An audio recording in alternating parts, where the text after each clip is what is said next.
శ్రీమాత్రే నమ. జై గురు దత్తాత్రేయ నమ. ఈ వీడియోలో మనం డిసెంబరు 28వ తారీఖు నుంచి జనవరి 28వ తారీఖు మధ్యలో కలవబోతున్నటువంటి శుక్ర శని గ్రహాలు స్థితి వివిధ రాశుల మీద ఏ విధమైన ప్రభావం ఉండబోతుంది అన్న విషయాన్ని మనం ఈ వీడియోలో పరిశీలిద్దాం. వృషభ రాశి వారి మీద ఏ విధమైన ప్రభావాన్ని చూపడం జరుగుతుంది అన్న విషయాన్ని మనం ఈ వీడియోలో పరిశీలించే ప్రయత్నం చేద్దాం. ముఖ్యంగా రాశ్యాధిపతిగా ఉన్నటువంటి శుక్రుని యొక్క గమనం మీద వృషభ రాశి వారి యొక్క జీవన గమనం, ఆర్థిక పరిస్థితి, వైవాహిక జీవితం ఇవన్నీ కూడా ఆధారపడి ఉంటాయి. మరి శుక్రుడు మిత్ర గ్రహ రాశుల్లో సంచరించినప్పుడు, మిత్ర గ్రహాలతో కలిసినప్పుడు వృషభ రాశి వారికి అన్ని విషయాల్లో కూడా అనుకూలత, అలాగే వారి యొక్క ధనార్జన పెరగడం, అలాగే భార్యతో స్త్రీలతో అనుకూలత, కుటుంబ సభ్యుల యొక్క నమ్మకాన్ని పొందడం జరుగుతూ ఉంటుంది. అటువంటి శుక్రుడు దశమ స్థానంలో మరి మిత్రుడైనటువంటి శని భగవానుడితో కలిసి సంచరించడం జరుగుతుంది. ఒక విధంగా ఇది మరి మిత్రక్షేత్రమైంది. మిత్రునితో కలిసి ప్రయత్నం చేసినప్పుడు ఒక గొప్ప యోగం ఏర్పడడం జరుగుతుందన్నమాట. ఈ యోగ ప్రభావం ఏ భావంలో ఏర్పడితే ఆ భావం యొక్క ఫలితాలు జాతకుడికి అనుకూలంగా రావడం జరుగుతూ ఉంటుంది. సాధారణంగా జ్యోతిష్ శాస్త్రంలో ఏదైనా ఒక భావంలో మరి పాపగ్రహాలు ఉన్నా, శత్రుగ్రహాలు ఉన్నా కూడా ఆ భావ ఫలితాలు పాడవడం జరుగుతూ ఉంటుంది. అదే ఒక భావంలో మిత్రగ్రహాలు సంచరించినప్పుడు ఆ భావం ఫలితాలు జాతకుడికి అనుకూలంగా రావడం జరుగుతూ ఉంటుంది. ఒక రాశిలో ఎన్ని ఎక్కువ గ్రహాలు ఉంటే ఆ భావం అంత బలంగా ఉన్నట్టు జరుగుతుంది. బట్ అందులో ఒక శత్రుగ్రహం ఉన్న మొత్తం ఫలితాన్ని పాడు చేయడం జరుగుతుంటుంది. మరి ఇప్పుడు శుక్రుడు శని దశమ భావంలో కలడం అన్నది ముఖ్యంగా దశమ భావ ఫలితాలు అంటే జాతకుడికి వృత్తి సంబంధించిన వ్యవహారాల్లో అనుకూలత ఏర్పడడం జరుగుతూ ఉంటుంది. ముఖ్యంగా ఈ శుక్రగ్రహం నాడీ శాస్త్ర ప్రకారం స్త్రీల యొక్క జీవన గ్రహంగా చెప్తూ ఉంటుంది అన్నమాట. అంటే జీవకారకుడు శుక్రుడు అవుతుంటాడు స్త్రీల యొక్క జాతకంలో. అందుకని ఈ శుక్రుడు దశమ భావంలో శనితో కలగడం వల్ల వృషభ రాశిలో ఉన్నటువంటి స్త్రీలకి ఉద్యోగ అవకాశాలు రావడం జరుగుతూ ఉంటుంది. అంతేకాకుండా వారు దేనికోసం అయితే ప్రయత్నం చేస్తూ ఉంటారో ఆ కర్మకారకుడుగా ఉన్నటువంటి శని భగవానుడిని కర్మస్థానంలో కలుస్తున్నటువంటి శుక్రుడు మరి జాతకురాల యొక్క జన్మ అంటే ఈ జన్మలో తను ఏం చేయబోతుంది, ఏమి సాధించాలనుకుంటుంది అన్న విషయాన్ని సాధించే ప్రయత్నంలో మరి ఈ శని శుక్రుల కలయిక స్త్రీలకు అనుకూలంగా రావడం జరుగుతుంది. ముఖ్యంగా ఏంటంటే వాళ్ళ వివాహం కానీ, అలాగే వాళ్ళ యొక్క సంతానం యొక్క అభివృద్ధి కానీ, కుటుంబంలో వారి యొక్క బాధ్యత కానీ చెప్పడం జరుగుతూ ఉంటుందన్నమాట. అంటే టోటల్గా వృషభ రాశి వారికి ఈ గ్రహ కలయిక మొత్తం మీద సంవత్సరంలో 12 నెలల్లో గమనిస్తే ఈ 30 రోజులే చాలా ఇంపార్టెంట్ అయిన విషయం. అంటే దేని కొరకు ఎదురు చూస్తున్న ఆ ప్రయత్నం 100% రావడం జరుగుతూ ఉంటుంది. అలాగే వివాహానికి కూడా ఈ గ్రహస్థితి అనుకూలిస్తూ ఉందన్నమాట. అటు సంతానానికి కూడా అనుకూలిస్తూ ఉంటుంది. అంటే శుక్రుడు ఏదైనా వివాహానికి కారణమవుతుంటాడు, అలాగే మంచి ప్రేమకు కారణమవుతుంటాడు. అటువంటి శుక్రుని యొక్క రాశిలో గురువు కూడా ఉండడం వల్ల ఇప్పుడు శుక్రుడు గురువుతో కలిసిన ఫలితాలు ఇవ్వడం జరుగుతూ ఉంటుంది. అందువల్ల అటు ఫైనాన్స్ రంగంలో ఉన్న వాళ్ళకి కానీ, ఫిలిం ఇండస్ట్రీలో ఉన్నవారికి కానీ, ఎంటర్టైన్మెంట్ టీవీ రంగంలో ఉన్నవారికి కూడా ఈ గ్రహస్థితి అనుకూలిస్తూ ఉంది. అనుకూలించడం అంటే వాళ్ళకి మంచి అవకాశాలు రావడం, వారి యొక్క ఆదాయం కూడా విపరీతంగా పెరగడం జరుగుతూ ఉంటుంది. ఏదేమైనా ఇతరులు మిమ్మల్ని చూసి ఈర్ష్య పొందే విధంగా మీ యొక్క అభివృద్ధి ఈ నెలలో తప్పకుండా ఉండే అవకాశం ఉంది.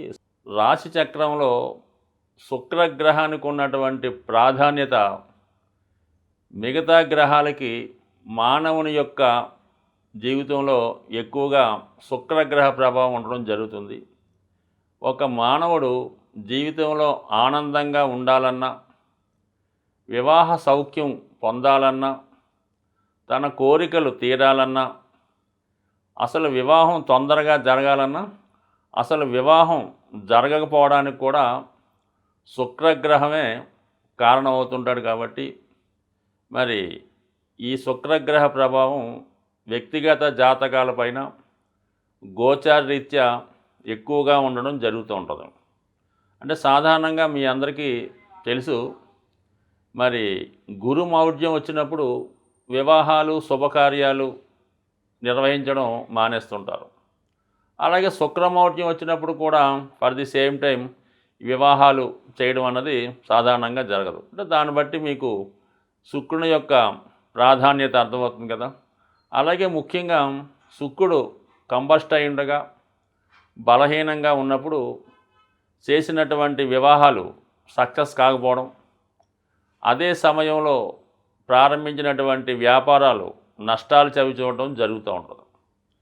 సో అంత ప్రాధాన్యం ఉన్నటువంటి శుక్రగ్రహం జాతకుడు పుట్టినప్పుడు ఏ రాశిలో ఉన్నాడు, ఏ గ్రహంతో కలిసి ఉన్నాడు అనే విషయాన్ని బట్టి జాతకుడి యొక్క ఆర్థిక స్థితి, అతని ఉద్యోగం, సంపాదన, అతని నడవడిక, ధరించే వస్త్రాలు, బంగారు ఆభరణాలు, అతను నివసిస్తున్నటువంటి గృహం, వాహనం ఇవన్నీ కూడా జాతకుడు పుట్టినప్పుడు శుక్రగ్రహ స్థితిని బట్టి ఆధారపడి ఉండడం జరుగుతూ ఉంటుంది. సో అలాగే శుక్రుడు పాపగ్రహాలతో కలిసి ఉన్న మరి కంబస్ట్ అయినా కూడా వివాహం ఆలస్యం అవడం జరుగుతుంటుంది. అలాగే సూర్యునికి శుక్రునికి మధ్య ఉన్నటువంటి గమనాన్ని, అంటే మధ్య ఉన్నటువంటి దూరాన్ని బట్టి, అలాగే జాతకుడు జన్మించినప్పుడు శుక్రుడు రవిగ్రహానికి ముందు ప్రయాణిస్తున్నాడా లేదా రవిగ్రహానికి వెనకాతల ప్రయాణం చేస్తున్నాడా అన్న విషయం కూడా జాతకుడు యొక్క ఆర్థిక స్థితి మీద ఆధారపడి ఉంటుంది. వ్యక్తిగతంగా జాతకుడు పుట్టినప్పుడు జాతకుడి యొక్క ఆస్తిపాస్తులు, జీవన విధానంతో పాటు వాళ్ళ తండ్రి గారి యొక్క ఆస్తి ఏ విధంగా ఉంటుంది, ఆ తండ్రి గారు ధనాన్ని ఏ విధంగా సంపాదించగలిగాడు అన్న విషయం కూడా ఈ జాతకుడి యొక్క జాతకంలో కనబడుతూ ఉంటుంది. అంటే ఓవరాల్గా శుక్రుని యొక్క స్థితిని బట్టే జాతకం ఆధారపడి ఉంటుంది. అంటే జాతకంలో శుక్రగ్రహం యాక్టివేట్ అవ్వడం జరుగుతుంటుంది అన్నమాట. ఒకసారి ఏంటంటే సాధారణంగా జాతకుడికి వివాహం జరిగిన తర్వాత శుక్రుడు యాక్టివేట్ అవ్వడం జరుగుతుంటుంది. సాధారణంగా శుక్రుడు బలంగా ఉంటే మరి జాతకుడికి వివాహం అయిన తర్వాత శుక్రగ్రహం యాక్టివేట్ అయ్యి జాతకుడికి మంచి సౌకర్యాల్ని, అలాగే మంచి ఉద్యోగాన్ని, ధనభోగాన్ని, మంచి సౌకర్యాలు ఇవ్వడం జరుగుతూ ఉంటుంది అన్నమాట. అలాగే ఇంకోసారి వివాహం అయిన తర్వాత పంచమంలో శుక్రుడు బలంగా ఉన్న ప్రథమ కుమార్తె జన్మించిన తర్వాత కూడా శుక్రుడు యాక్టివేట్ అవుతూ ఉంటాడు. అంటే మొత్తం మీద జాతకుడి యొక్క జన్మచక్రంలో శుక్రుని యొక్క స్థితిని బట్టి ఎటువంటి భార్య వస్తుంది, ఆ భార్య ఏ విధంగా ఆరోగ్యం ఉంటుంది, నడవడిక ఉంటుంది, ఆయుష్ ఉంటుంది చెప్తూ ఉంటుంది. అలాగే కుమార్తె యొక్క వివాహం, ఆమె యొక్క అభివృద్ధి కూడా చెప్తూ ఉంటుంది.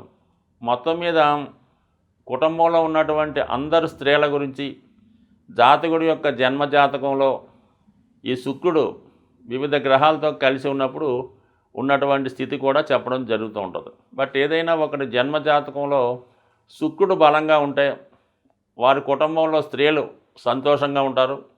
వివాహం తర్వాత జాతకుడు భాగ్యోదయం అవుతుంది. బట్ ఏదైనా జాతకంలో శుక్రబలం అన్నది తప్పనిసరి. సాధారణంగా నవగ్రహాల యొక్క స్థితి ప్రతికూలంగా ఉన్నప్పుడు వాటిని అనుకూలంగా మార్చుకోవడానికి, అనుకూలంగా ఉన్నటువంటి గ్రహాలు వాటి యొక్క ఫలితాన్ని మనకు అందించడానికి ప్రతి గ్రహానికి కూడా మరి వారి యొక్క అధిదేవతల్ని మరి మనకి పెద్దవారు ఇవ్వడం జరుగుతుంది. కాబట్టి మరి అటువంటి అధిదేవతల్ని మనం ప్రసన్నం చేసుకోవడం వల్ల గ్రహాలు మనకి అనుకూలించి వాటి యొక్క శాశ్వత ఫలితాలు మనకి ఇవ్వడం జరుగుతూ ఉంటుంది. ఏదైనా గ్రహాల్లో శని భగవానుడు చాలా ఆలస్యంగా ఇచ్చే ఫలితాన్ని ఇచ్చే గ్రహం అయినప్పటికీ కూడా స్థిరమైన ఫలితాన్ని ఇవ్వడం జరుగుతూ ఉంటుంది. జాతకంలో శని భగవానుడు బలంగా ఉండి మనం శని గ్రహానికి పరిహారం నిత్యం చేసుకోవడం వల్ల ఆటోమేటిక్గా మిగతా గ్రహాలన్నీ కూడా కంపల్సరీగా అనుకూలంగా ఇవ్వడం జరుగుతూ ఉంటుంది. సో ఇది అలాగే శని చాలా బలహీనంగా పాపగ్రహస్థుడై ఉండగా మనకి మిగతా గ్రహాలు కూడా చెడ ఫలితాన్ని ఇవ్వడం జరుగుతూ ఉంటుంది, నెగిటివ్ ఫలితాలు ఇవ్వడం జరుగుతుంటుంది. మరి శుక్రుడు అతి తొందరగా ఫలితాన్ని ఇచ్చేస్తూ ఉంటాడు అనమాట. అంటే ఆ గ్రహాన్ని మనం ఆరాధించడం వల్ల ఇమీడియట్గా రోజుల్లోనే ఆ ఫలితం ఇవ్వడం జరుగుతూ ఉంటుంది. సో మరి శుక్రుడికి మనం కోరుకునే కోరికలు కూడా అలాగే ఉంటాయి, ఆ గ్రహం ఇచ్చే ఫలితాలు కూడా తొందరగానే ఉండడం జరుగుతుంటాయి. కాబట్టి మరి రెండు గ్రహాలు కలిసి సంచరిస్తున్నప్పుడు మరి మనం ఏ గ్రహాన్ని ఆరాధిస్తే తొందరగా ఫలితం వస్తుంది అంటే కామన్గా అందరికీ పంచాంగంలో ఉన్నటువంటి నవగ్రహ స్తోత్రాలు చాలా తొందరగా ఫలితాన్ని ఇస్తుంటాయి. కాబట్టి మామూలుగా ట్రెడిషనల్గా ఈ రెండు గ్రహాలు ఫలితం పొందాలంటే మనకి పంచాంగంలో ఉన్నటువంటి ఈ నవగ్రహ స్తోత్రాలు ఉంటాయి కదా, ఆదిత్య సోమాచ అని అవి ముందు 9 శ్లోకాలు ఒకసారి చదివి దాని తర్వాత శనికి సంబంధించినటువంటి శ్లోకాన్ని 19 సార్లు, శుక్రుడికి సంబంధించినటువంటి శ్లోకాన్ని 20 సార్లు చదివి మళ్ళీ తిరిగి నవగ్రహ స్తోత్రాన్ని 9 సార్లు చదవడం వల్ల ఇది ఒక విధంగా చేసుకున్న వాళ్ళకి బాగుంటుంది. ముఖ్యంగా శివుడు అమ్మవారు కొలువై ఉన్నటువంటి క్షేత్రాన్ని దర్శించి, అంటే ఇంచుమించుగా ప్రతి క్షేత్రంలో శివుడు అమ్మవారు ఉంటారు. అయితే మనకి ఉభయ తెలుగు రాష్ట్రాల వాళ్ళకి అందుబాటులో ఉన్నటువంటిది శ్రీశైల పుణ్యక్షేత్రం.